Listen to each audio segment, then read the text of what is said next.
Hi all, welcome to SRK triple class. നമ്മളിന്ന് discuss ചെയ്യാൻ പോകുന്നത് AC ഫണ്ടമെൻറ്റൽസ് എന്ന് പറയുന്ന ടോപ്പിക്കിലെ കുറച്ച് എക്സാം പോയിന്റ് ഓഫ് വ്യൂ വളരെ ഇമ്പോർട്ടൻ്റ് ആയിട്ടുള്ള കാര്യങ്ങളാണ് നമ്മൾ നോക്കാൻ പോകുന്നത്. അതിലാദ്യമായി പറയാൻ പോകുന്നത് AC ഫണ്ടമെൻറ്റൽസിൽ ചോദിക്കുന്ന സാധാരണ ടേംസ് എന്തൊക്കെയാണെന്നുള്ളത് അറിഞ്ഞിരിക്കുക. അതുപോലെ ഡിഫറെൻറ്റ് വേവ് ഫോംസിന് എങ്ങനെയാണ് നമ്മൾ അപ്രോച്ച് ചെയ്യേണ്ടത്, അല്ലെങ്കിൽ ഫോം ഫാക്ടർ കണ്ടുപിടിക്കുന്നത് എങ്ങനെയാണ് എന്നുള്ളത് നമ്മൾ നോക്കാൻ പോകുന്നു. പിന്നെ സാധാരണ നമ്മുടെ AC ഫണ്ടമെൻറ്റൽസ് ചോദിക്കാൻ സാധ്യതയുള്ളൊരു രണ്ട് മൂന്ന് ക്വസ്റ്റ്യൻസ് നമ്മൾ ഈ ഒരു സെഷനിൽ ഡിസ്കസ് ചെയ്യാൻ പോവുകയാണ്. അപ്പോൾ ആദ്യത്തിലേക്ക് പോകാൻ നമുക്ക് ആദ്യം AC ഫണ്ടമെൻറ്റൽസിൽ നമ്മൾ യൂസ് ചെയ്യുന്ന ഇമ്പോർട്ടൻ്റ് ആയിട്ടുള്ള ടേംസ് എന്തൊക്കെയാണെന്നുള്ളതാണ് നമ്മൾ ആദ്യം നോക്കുന്നത്. അതിലെ ആദ്യത്തെ ടേം എന്ന് പറയുന്നത് സൈക്കിൾ എന്താണെന്നുള്ളതാണ്. ഫോർ എക്സാമ്പിൾ, നമ്മളൊരു AC വേവ് ഫോം നമ്മൾ ജനറേറ്റ് ചെയ്ത് കഴിഞ്ഞാൽ either it will be a voltage or current, ഒരു ഓൾട്ടർനേറ്റിംഗ് ക്വാണ്ടിറ്റി നമ്മൾ അസ്യൂം ചെയ്ത് കഴിഞ്ഞാൽ ഈ ഒരു ഓൾട്ടർനേറ്റിംഗ് ക്വാണ്ടിറ്റി വെച്ച് നമുക്ക് പറയാം ഒരു സൈക്കിൾ എന്താണ്, അതേപോലെ ആംപ്ലിറ്റ്യൂഡ്, ഇൻസ്റ്റന്റേനിയസ് വാല്യൂ, അങ്ങനെ ഡിഫറെൻറ്റ് ടേംസ് ഉണ്ട്. ഓരോ ടേംസ് എന്തൊക്കെയാണെന്നുള്ളത് നമുക്ക് നോക്കാൻ പറ്റും. സൈക്കിൾ എന്ന് പറയുന്നത് എന്താണെന്ന് വെച്ച് കഴിഞ്ഞാൽ ഒരു പോസിറ്റീവ് ഹാഫ് സൈക്കിളും ഒരു നെഗറ്റീവ് ഹാഫ് സൈക്കിളും കൂടെ ചേരുന്നതിനെയാണ് നമ്മൾ സൈക്കിൾ എന്ന് പറയുന്നത്. അതായത് one set of positive values and negative values of an alternating quantity is together called as a cycle. ഇതാണ് ഒരു സൈക്കിൾ എന്ന് പറയുന്നത്. ഇനി ടൈം പീരീഡ് എന്ന് പറയുന്നത് എന്താണെന്ന് വെച്ച് കഴിഞ്ഞാൽ ഒരു സൈക്കിൾ കംപ്ലീറ്റ് ചെയ്യാൻ എടുക്കുന്ന ടൈം എന്താണോ അതിനെയാണ് ടൈം പീരീഡ് എന്ന് പറയുന്നത്. The time taken four completing one cycle is known as time period. അതേപോലെ ഫ്രീക്വൻസി, ഒരു സെക്കൻഡിൽ എത്ര സൈക്കിൾസ് കംപ്ലീറ്റ് ചെയ്യാൻ പറ്റുന്നു എന്നുള്ളതിനെയാണ് ഫ്രീക്വൻസി എന്ന് പറയുന്നത്. അപ്പോൾ number of cycles completed in 1 second is called frequency. ഫ്രീക്വൻസിയും ടൈം പീരീഡും തമ്മിലുള്ള റിലേഷൻ എന്ന് പറയുന്നത് F=1/t എന്ന് നമുക്ക് പറയാം. F=1/t. അപ്പോൾ സാധാരണ ഒരു സൈനസോയ്ഡൽ വേവ് ഫോമിനെ നമ്മൾ റിപ്രസെന്റ് ചെയ്യുന്നത് സാധാരണ V=Vm sin ωt എന്ന് റിപ്രസെന്റ് ചെയ്യാം, അല്ലെങ്കിൽ Vm sin ഒമേഗയ്ക്ക് പകരം 2πf × t എന്ന് റിപ്രസെന്റ് ചെയ്യാം, അല്ലെങ്കിൽ V=Vm × sin π sin × 2π, എഫിന് പകരം ക്യാപിറ്റൽ T എന്ന് എഴുതാം. എഫിന് പകരം 1/t എന്ന് സബ്സ്റ്റിറ്റ്യൂട്ട് ചെയ്യുകയാണെങ്കിൽ 2πt/t എന്ന് എഴുതാം. ഓർ V=Vm sin θ എന്ന് പല രീതിയിൽ നമുക്ക് ഒരു AC ഒരു ഓൾട്ടർനേറ്റിംഗ് ക്വാണ്ടിറ്റിയെ നമുക്ക് റിപ്രസെന്റ് ചെയ്യാവുന്നതാണ്. അപ്പോൾ സൈക്കിൾ, ടൈം പീരീഡ്, ഫ്രീക്വൻസി എന്ന് പറയുന്നത് മൂന്നും ഇമ്പോർട്ടൻ്റ് ഉള്ള ടേംസ് ആണ്. ഫ്രീക്വൻസിയുടെ യൂണിറ്റ് എന്ന് പറയുന്നത് ഹെർട്സ് ആണ്. ടൈം പീരീഡ് യൂണിറ്റ് സാധാരണ നമ്മൾ സെക്കൻഡ്സിലായിരിക്കും നമ്മൾ റിപ്രസെന്റ് ചെയ്യുന്നത്. അടുത്തതായിട്ട് ആംപ്ലിറ്റ്യൂഡ് എന്ന് പറയുന്നത് എന്താണ്? ആംപ്ലിറ്റ്യൂഡ് എന്ന് പറഞ്ഞു കഴിഞ്ഞാൽ ഒരു ഓൾട്ടർനേറ്റിംഗ് ക്വാണ്ടിറ്റിയുടെ മാക്സിമം വാല്യൂ അല്ലെങ്കിൽ മാക്സിമം കിട്ടുന്ന വാല്യൂ എന്താണോ അതിനെയാണ് ആംപ്ലിറ്റ്യൂഡ് എന്ന് പറയുന്നത്. ദിറ്റ് ഈസ് Vm അല്ലെങ്കിൽ Im എന്ന് റിപ്രസെന്റ് ചെയ്യുന്നതാണ്. So magnitude of the maximum positive or negative value of an alternating ക്വാണ്ടിറ്റിനെയാണ് ആംപ്ലിറ്റ്യൂഡ് എന്ന് പറയുന്നത്. അടുത്തത് ഓൾട്ടർനേഷൻ എന്ന് പറയുന്നത് എന്താണ്? ഓൾട്ടർനേഷൻ എന്ന് പറയുന്നത് ഒരു ഹാഫ് സൈക്കിളിനെയാണ് ഓൾട്ടർനേഷൻ എന്ന് പറയുന്നത്. ഒരു പോസിറ്റീവ് ഹാഫും അല്ലെങ്കിൽ ഒരു പോസിറ്റീവ് ഹാഫും നെഗറ്റീവ് ഹാഫും കൂടെ ചേരുന്നതിനെയാണ് സൈക്കിൾ എന്ന് പറയുകയാണെങ്കിൽ ഒരു സൈക്കിളിന്റെ പകുതിനെ നമുക്ക് ഓൾട്ടർനേഷൻ എന്ന് പറയാം. ദെൻ ഇൻസ്റ്റന്റേനിയസ് വാല്യൂ എന്ന് പറയുന്നത് എന്താണ്? ഇൻസ്റ്റന്റേനിയസ് വാല്യൂ എന്ന് പറയുന്നത് ഒരു ഒരു പർട്ടിക്കുലർ ഇൻസ്റ്റന്റിൽ ഓൾട്ടർനേറ്റിംഗ് ക്വാണ്ടിറ്റിയുടെ വാല്യൂ എന്താണെന്ന് കണ്ടുപിടിക്കുന്നതിനെയാണ് ഇൻസ്റ്റന്റേനിയസ് വാല്യൂ എന്ന് പറയുന്നത്. ഫോർ എക്സാമ്പിൾ, എനിക്ക് ഈ പോയിന്റിലുള്ള വാല്യൂ എത്രയാണ്, അതേപോലെ ഈ പോയിന്റിലുള്ള വാല്യൂ എത്രയാണ്, അറ്റ് എവറി ഇൻസ്റ്റന്റ് നമുക്ക് കണ്ടുപിടിക്കാം. അങ്ങനെയുള്ള വാല്യൂസിനെയാണ് ഇൻസ്റ്റന്റേനിയസ് വാല്യൂസ് എന്ന് നമ്മൾ പറയുന്നത്. ഇനി അടുത്തത് വളരെ പ്രധാനപ്പെട്ട ഒരു കാര്യം എന്ന് പറയുന്നത് ആവറേജ് വാല്യൂ, RMS വാല്യൂ എന്ന് പറയുന്നതാണ്. അപ്പോൾ നമുക്ക് ഇതിൽ ഒരു വേവ് ഫോം അല്ലെങ്കിൽ ഈ ഒരു എക്സാം പോയിന്റ് ഓഫ് വ്യൂ നോക്കുമ്പോൾ ഒരു വേവ് ഫോം തന്നു കഴിഞ്ഞാൽ ആ വേവ് ഫോമിന്റെ ആവറേജ് വാല്യൂ, RMS വാല്യൂ ആയിരിക്കും കണ്ടുപിടിക്കേണ്ടത്. അപ്പോൾ അതിൽ ആദ്യം നമ്മൾ മനസ്സിലാക്കേണ്ട ഒരു കാര്യം എന്ന് പറയുന്നത് തന്നിരിക്കുന്ന wave form symmetrical wave form ആണോ അൺസിമെട്രിക്കൽ വേവ് ഫോം ആണോ എന്നുള്ളത് നമ്മൾ മനസ്സിലാക്കണം. തന്നിരിക്കുന്ന വേവ് ഫോം സിമെട്രിക്കൽ ആണ് എങ്കിൽ അതിൻ്റെ ഇക്വേഷൻ നമ്മൾ യൂസ് ചെയ്യേണ്ട ഇക്വേഷൻ എന്ന് പറയുന്നത് area under one alternation divided by base length of one alternation ആയിരിക്കണം. അത് തന്നെ അൺസിമെട്രിക്കൽ വേവ് ഫോം ആണെങ്കിൽ നമുക്ക് this is for unsymmetrical wave form. എനിക്ക് തെറ്റിപ്പോയി, അൺസിമെട്രിക്കൽ വേവ് ഫോം ആണ്. അൺസിമെട്രിക്കൽ വേവ് ഫോം ആണെങ്കിൽ സോറി, ഇത് ഫുൾ തെറ്റിപ്പോയി. ഇറ്റ്സ് നോട്ട് ഓൾട്ടർനേഷൻ, സൈക്കിൾ ആണ് നമ്മൾ വേണ്ടത്. Okay, base length of 1 cycle. Unsymmetrical wave form ആണെങ്കിൽ area under 1 cycle divided by base length of 1 cycle എന്ന് വേണം എഴുതാൻ. ഓക്കെ, അപ്പോൾ നമുക്ക് തന്നിരിക്കുന്ന വേവ് ഫോം ആദ്യം മനസ്സിലാക്കേണ്ടത്, തന്നിരിക്കുന്ന വേവ് ഫോം ആദ്യം നമ്മൾ ചെക്ക് ചെയ്യേണ്ടത് സിമെട്രിക്കൽ വേവ് ഫോം ആണോ അൺസിമെട്രിക്കൽ വേവ് ഫോം ആണോ എന്നുള്ളതാണ്. സിമെട്രിക്കൽ വേവ് ഫോം എന്ന് പറയുന്നത് എന്തുകൊണ്ടാണ് 1 ഓൾട്ടർനേഷൻ എടുക്കുന്നത് വെച്ച് കഴിഞ്ഞാൽ, നമ്മളൊരു കംപ്ലീറ്റ് സൈക്കിൾ എടുക്കുകയാണെങ്കിൽ പോസിറ്റീവ് ഹാഫും നെഗറ്റീവ് ഹാഫും നമ്മൾ എടുക്കുകയാണെങ്കിൽ ടോട്ടൽ 0 ആയിരിക്കും കിട്ടുന്നത്. സോ ആവറേജ് വാല്യൂ കണ്ടുപിടിക്കും എപ്പോഴും ശ്രദ്ധിക്കുക, area under 1 alternation divided by base length of 1 alternation ആയിരിക്കണം. അൺസിമെട്രിക്കൽ വേവ് ഫോം ആണെങ്കിൽ ഏരിയ അണ്ടർ 1 സൈക്കിൾ ആയിരിക്കണം. Area under 1 cycle divided by base length of 1 cycle എന്നുള്ളത് മറന്നു പോകരുത്. വളരെ വളരെ പ്രധാനപ്പെട്ട ഇക്വേഷൻ ആണ്. അടുത്തത് ഫോം ഫാക്ടർ എന്താണ്, പീക്ക് ഫാക്ടർ എന്താണ് എന്നുള്ളത് അറിഞ്ഞിരിക്കണം.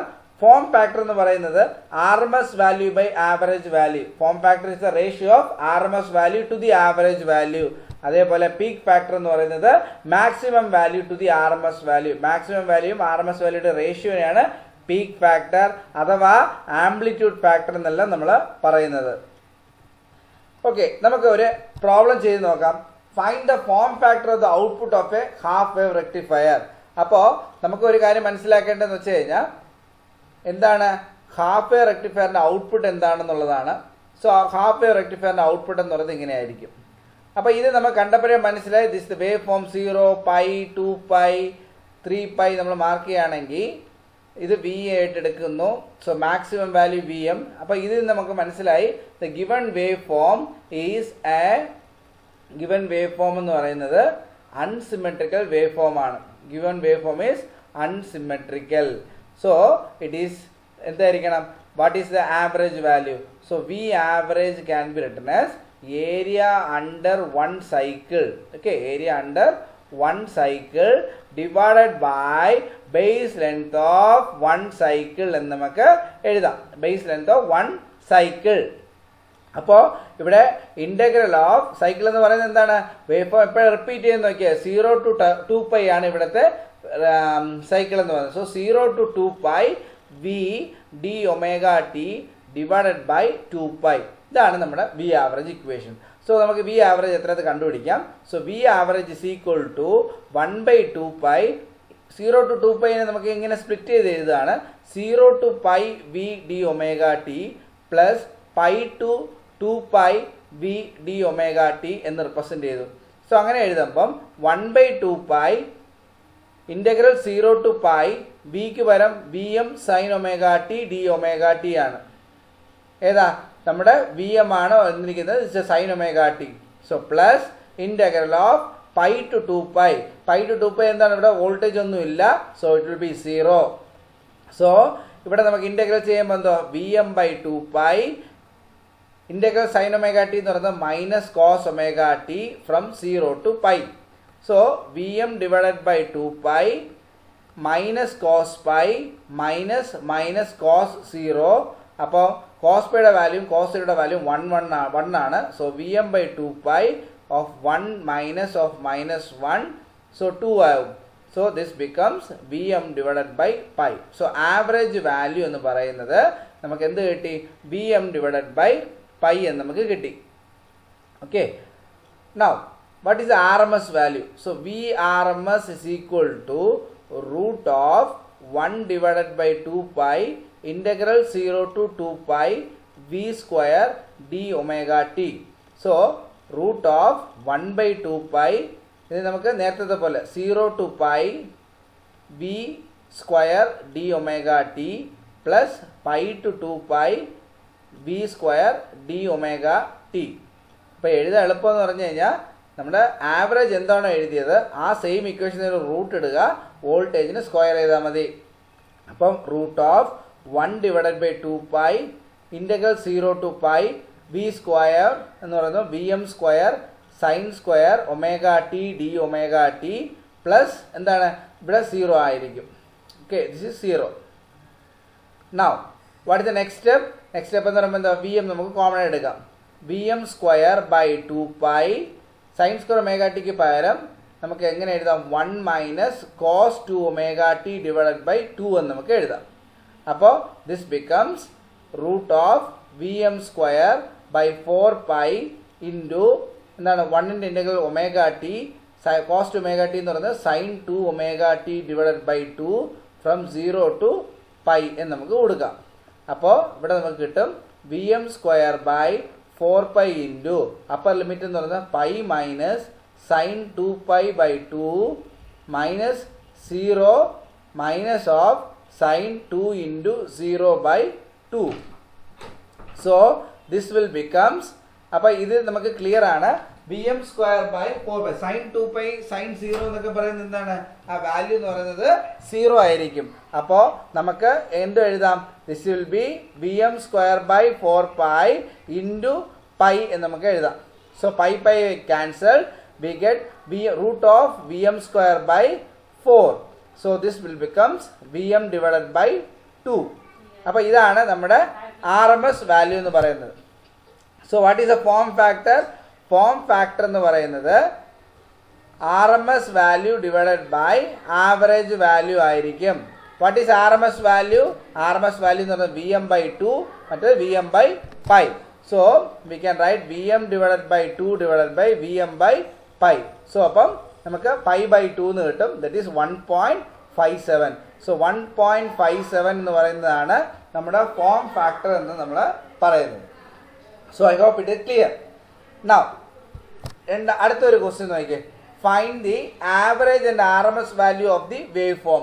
അപ്പോൾ ഇവിടെ ഈ ഒരു ക്വസ്റ്റ്യൻ എന്ന് പറയുന്നത് എന്താണ്, ഇവിടെയും again it's a unsymmetrical wave form ആണ്. അപ്പോൾ നമുക്ക് 0 to 2 ആണ് നമ്മുടെ ബേസ് സൈക്കിൾ.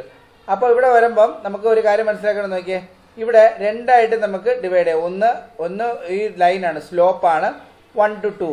അപ്പോൾ നമുക്ക് വി ആവറേജ് എന്ന് പറയുന്നത് 1/2 integral of 0 to 2 V D T ആണ്.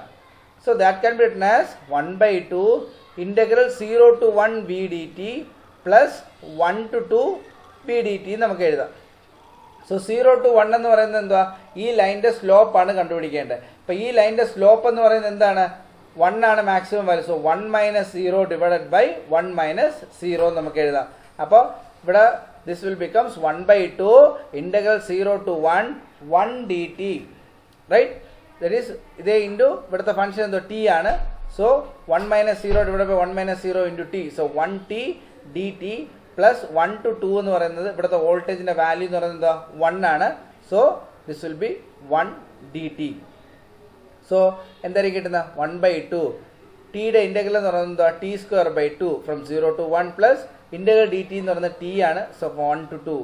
So 1/2 into 1/2 minus 0 plus 2 minus 1. So 2 minus 1 is 1. So 1/2 into 1/2 plus 1. So 3/2 we get 3/4. So 3/4 എന്ന് പറയുമ്പോൾ 0.75 വോൾട്ട് ആണ് നമുക്ക് ആവറേജ് വാല്യൂ ആയിട്ട് കിട്ടിയത്. ഇതുപോലെ നമുക്ക് എന്ത് കണ്ടുപിടിക്കാം, RMS വാല്യൂ നമുക്ക് കണ്ടുപിടിക്കാം. സോ RMS വാല്യൂ കണ്ടുപിടിക്കുമ്പോൾ നേരത്തെ പറഞ്ഞ പോലെ തന്നെയാണ്, ജസ്റ്റ് എന്ത് ചെയ്താൽ മതി, റൂട്ട് എടുക്കുക, സ്ക്വയർ ചെയ്യുക. So VRMS is equal to root of 1/2 integral 0 to 1 t square dt plus integral 1 to 2 dt, right? dt ഇങ്ങനെ ആയിരിക്കും വരുന്നത്. So again root of 1/2 t സ്ക്വയറിൻ്റെ ഇൻ്റഗ്രൽ എന്ന് പറയുന്നത് t³/3 from 0 to 1 plus t from 1 to 2. So this will becomes 1/2 into 1/3 minus 0 plus 2 minus 1. So this becomes root of 1/2 into 1/3 plus 1 എന്ന് നമുക്ക് എഴുതാം. 1/3 plus 1. So this becomes 1/2 into 4/3. 1/2 into 4/3. So this becomes root of 2/3. √2/3 എന്ന് പറയുമ്പോൾ എന്താ 0.8165 volt എന്ന് നമുക്ക് കിട്ടും. So ഇങ്ങനെയാണ് നമുക്ക് ഈ ഒരു വേവ് ഫോമിൻ്റെ ആവറേജ് RMS കിട്ടുന്നത്. സോ ഇങ്ങനെയുള്ളത് എന്തോ കോമ്പോസിറ്റ് വേവ് ഫോമാണ്. അപ്പോൾ ഇതിന് നമുക്ക് എന്തോ ഒരു ട്രയാങ്കുലറും കാണും സ്ക്വയറും ഉണ്ട്. അപ്പോൾ വേവ് ഫോമിനെ നമ്മൾ സ്പ്ലിറ്റ് ചെയ്തിട്ട് നമ്മൾ കണ്ടുപിടിച്ച ഒരു മെത്തേഡാണ്. ഓക്കെ, ഇപ്പോൾ ഇങ്ങനെ ഒരു വേവ് ഫോം വരികയാണെങ്കിൽ ഇങ്ങനെ വേണം ചെയ്യാൻ. അപ്പോൾ നമ്മൾ സൈനസോഡൽ വരികയാണെങ്കിൽ Vm sin omega t എന്നും, ഇപ്പോൾ ലൈൻ വരികയാണെങ്കിൽ അതിൻ്റെ സ്ലോപ്പ് വേണം കണ്ടുപിടിക്കാൻ. സ്ലോപ്പ് കണ്ടുപിടിക്കാൻ എത്രയേ ഉള്ളൂ, മാക്സിമം വാല്യൂ എത്രയാണ് അതേ മൈനസ് ഇനീഷ്യൽ വാല്യൂ. അപ്പം മാക്സിമം വാല്യൂ ആയിരിക്കുമ്പോൾ ടൈം എത്രയാണ് 1, ഇനീഷ്യൽ വാല്യൂ ആയിരിക്കുമ്പോൾ ടൈം എത്രയാണ് അതാണ് അതേ ഇൻറ്റു ഇവിടുത്തെ ഏത് ഫംഗ്ഷനാണ് നമ്മൾ യൂസ് ചെയ്യുന്നത്. ടി ആണെങ്കിൽ ടി, ഒമേഗ ടി ആണെങ്കിൽ ഒമേഗ ടി കൊടുക്കുക, വി ഗെറ്റ് ദ ഫംഗ്ഷൻ. അതായിരിക്കും നമ്മളവിടെ കൊടുത്ത് നമ്മൾ ചെയ്തത്. ഐ ഹോപ്പ് ഇത്രയും ക്ലിയർ ആണ് വിചാരിക്കുന്നു. അപ്പോൾ അടുത്തൊരു ക്വസ്റ്റ്യൻ, ഇങ്ങനെയുള്ളൊരു ക്വസ്റ്റ്യൻസ് ചോദിക്കാം. എന്താണ്, an alternating current I is given by 141.4 sin 314t. Find the maximum value, frequency, time period, instantaneous value when t is equal to 3 millisecond. So അങ്ങനെയാണെന്നുണ്ടെങ്കിൽ നമ്മുടെ സ്റ്റാൻഡേർഡ് ഇക്വേഷൻ എന്ന് പറയുന്നത് എന്താണ്, I is equal to Im sin omega t എന്ന് പറയുന്നതാണ് നമ്മുടെ standard equation എന്ന് പറയുന്നത്. അപ്പോൾ ഇവിടെ Im കമ്പയർ ചെയ്ത് നോക്കിക്കഴിഞ്ഞാൽ I is equal to 141.4 I is equal to 141.4 sin 314t എന്ന് തന്നിട്ടുണ്ട്. സോ കമ്പയർ ചെയ്ത് കഴിഞ്ഞാൽ നമുക്ക് മനസ്സിലാവും first value the maximum value is given as 141.4 ampere എന്നുള്ളത് നമുക്ക് ക്ലിയർ ആണ്. രണ്ടാമത്തെ ക്വസ്റ്റ്യൻ ഫ്രീക്വൻസി ആണ്. ഇപ്പോൾ ഫ്രീക്വൻസി എന്ന് പറഞ്ഞാൽ ഒമേഗയാണ് തന്നിരിക്കുന്നത്. Omega is given as 314. So what is omega? Omega എന്ന് പറഞ്ഞാൽ 2πf ആണ്. So 2πf is equal to 314. So f is equal to 314 divided by 2π ചെയ്ത് കഴിഞ്ഞാൽ we get 50 Hz. സോ ഇങ്ങനെ നമുക്ക് കമ്പയർ ചെയ്ത് നമുക്ക് എഴുതാവുന്നേ ഉള്ളൂ. സോ വൺസ് ടൈം ഫ്രീക്വൻസി കിട്ടിക്കഴിഞ്ഞാൽ ടൈം പീരീഡ് കണ്ടുപിടിക്കാം. Time period is equal to 1/f. So 1/f, so 1/50. 1/50 എന്ന് പറയുമ്പോൾ എന്താ 0.02 സെക്കൻഡ്സ് എന്നുള്ളത് കിട്ടും. ഇനി നാലാമത്തെ ക്വസ്റ്റ്യൻ എന്ന് പറഞ്ഞാൽ instantaneous value when t is equal to 3 millisecond എന്ന് പറഞ്ഞിട്ടുണ്ട്. So I equal to Im sin omega t എന്നുള്ള ഇക്വേഷൻ നമുക്കറിയാം. അപ്പോൾ അതിൽ തന്നെ സബ്സ്റ്റിറ്റ്യൂട്ട് ചെയ്താൽ മതി 141.4 sin 314 into t. when t is equal to 3 millisecond. So അപ്പം 141.4 sin 314 into 3 into 10 raised to -3 കൊടുത്തു കഴിഞ്ഞാൽ നമുക്ക് ആൻസർ കിട്ടും.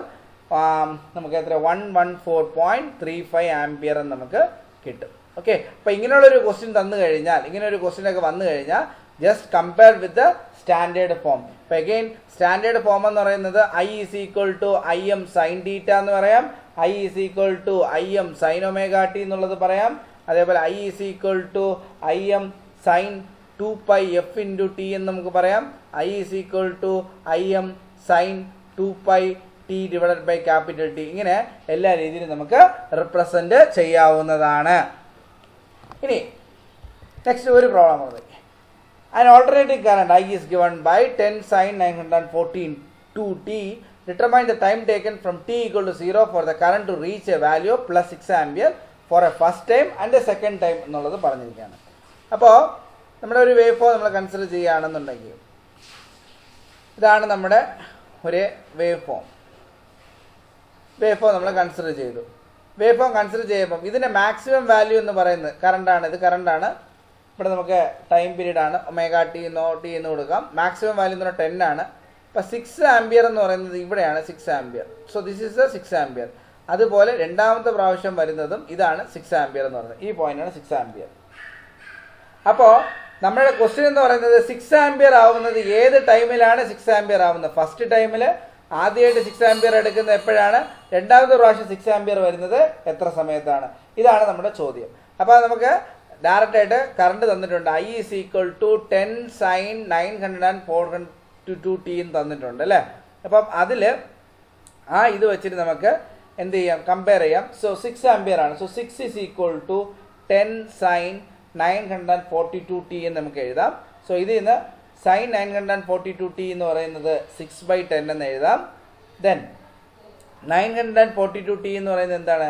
സൈൻ ഇൻവേഴ്സ് ഓഫ് 6/10 എന്നുള്ളത് എഴുതാം. അപ്പോൾ ഇവിടെ നമുക്ക് കിട്ടി 0.643 റേഡിയൻസിൽ വേണം കണ്ടുപിടിക്കാൻ. അപ്പോൾ what is T? T is equal to 0.643 divided by 942. അപ്പോൾ നമുക്ക് കിട്ടും 0.68 ഇൻറ്റു 10⁻³ സെക്കൻഡ്, അഥവാ 0.68 മില്ലി സെക്കൻഡ് എന്നുള്ളത് നമുക്ക് കിട്ടും. സോ ടി കിട്ടിക്കഴിഞ്ഞാൽ എഫിൻ്റെ വാല്യൂ നമുക്ക് നോക്കാം. ഒമേഗ ഇസ് ഈക്വൽ 2πf ആണ്. ഒമേഗ 2πf ആണ്. 2πf is given as 942. അപ്പോൾ ഫ്രീക്വൻസി എന്ന് പറയുന്നത് 942 ഡിവൈഡഡ് ബൈ 2π നമുക്ക് എഴുതാം. So that is equal to 150 hertz. So what is the time period? T is equal to 1/f. So 1 divided by 150 that is equal to 6.66 into 10⁻³ എന്ന് കിട്ടും. അതായത് 6.66 milli second എന്ന് കിട്ടി. അപ്പോൾ 6.66 മില്ലി സെക്കൻഡ് എന്ന് പറയുന്നതാണ് എന്താണ് ഒരു സൈക്കിളിൻ്റെ ടൈം എന്ന് പറയുന്നത്. So this is the time period for 6 milli second എന്ന് പറയുന്നത്. അപ്പോൾ 0.68 മില്ലി സെക്കൻഡ് എന്ന് പറയുന്നത് ഫസ്റ്റ് ടൈം 6 ആംപിയറിൽ എടുക്കുന്ന ടൈമാണ് 0.68 എന്ന് പറയുന്നത്. അപ്പോൾ അടുത്തത് ചെയ്യണമെന്നുണ്ടെങ്കിൽ എന്തോ ഈ പോയിന്റ് മുതൽ ഈ പോയിന്റ് വരെയുള്ള ഡിസ്റ്റൻസ് എന്ന് പറയുന്നത് ഒരു സൈക്കിളാണ്. അപ്പോൾ നമുക്കിവിടെ എഴുതാം time taken to reach 6 ampere for the second time. Time taken to reach 6 ampere for plus 6 ampere for the second time is equal to ആദ്യം 6 ആംപിയർ ആയത് എത്ര? 0.68. രണ്ടാമതായത് എന്തോ 6.66. അപ്പോൾ മൊത്തത്തിൽ നമുക്ക് 7.34 മില്ലി സെക്കൻഡ് ആവും. അതായത് ഫസ്റ്റ് ടൈം എന്ന് പറഞ്ഞിരിക്കുന്നത് ഫസ്റ്റ് ടൈം ആവാൻ എടുക്കുന്ന ടൈം എന്ന് പറയുന്നത് 0.68 മില്ലി സെക്കൻഡ് ആണ്. രണ്ടാമത്തെ പ്രാവശ്യം വരുന്നത് ഈ 0.68 നിന്ന് എന്ത് ചെയ്യണം? ഒരു സൈക്കിൾ കഴിയുമ്പോഴാണ് അടുത്തത് വരുന്നത് അല്ലേ? ഈ 6 to 6 ആണ് ഒരു സൈക്കിൾ എന്ന് പറയുന്നത്. അപ്പോൾ 0.68 പ്ലസ് 6.66 ചെയ്യുമ്പം 7.34 മില്ലി സെക്കൻഡ് എന്ന് കിട്ടും. സോ ഐ ഹോപ്പ് ഈ പ്രോബ്ലം നിങ്ങൾക്ക് മനസ്സിലായെന്ന് വിശ്വസിക്കുന്നു. അപ്പോൾ ഈ ഒരു എ സി ഫണ്ടമെന്റ്സ് എന്ന് പറയുന്ന ടോപ്പിക്കിൽ ഇമ്പോർട്ടൻറ്റ് ടേംസ് എന്തൊക്കെയാണെന്ന് നോക്കി. Average value, RMS value, average value കണ്ടുപിടിക്കേണ്ട, symmetrical wave form, unsymmetrical wave form എങ്ങനെയാണ് ഇക്വേഷൻ കണ്ടുപിടിക്കണം എന്നുള്ളത് പറഞ്ഞു. ഫോം ഫാക്ടർ, പീക്ക് ഫാക്ടർ എന്താണെന്നുള്ളത് പറഞ്ഞു. പിന്നെ 2 വേവ് ഫോംസിൻ്റെ RMS ആവറേജ് വാല്യൂ കണ്ടുപിടിച്ചു. അതേപോലെ എക്സ്പ്രഷൻ വെച്ച് കമ്പയർ ചെയ്ത് എങ്ങനെയാണ് കണ്ടുപിടിക്കേണ്ടതെന്നുള്ളതും പറഞ്ഞായിരുന്നു. സോ നിങ്ങൾക്ക് എല്ലാവർക്കും ഇത് യൂസ്ഫുൾ ആയിരിക്കുമെന്ന് വിചാരിക്കുന്നു. ഇപ്പോൾ യൂസ്ഫുൾ ആണെങ്കിൽ ലൈക്ക് ചെയ്യുക. ഈ വീഡിയോ നിങ്ങൾക്ക് യൂസ്ഫുൾ ആയാലും നിങ്ങളുടെ ഫ്രണ്ട്സിനും ഷെയർ ചെയ്യുക. Thank you.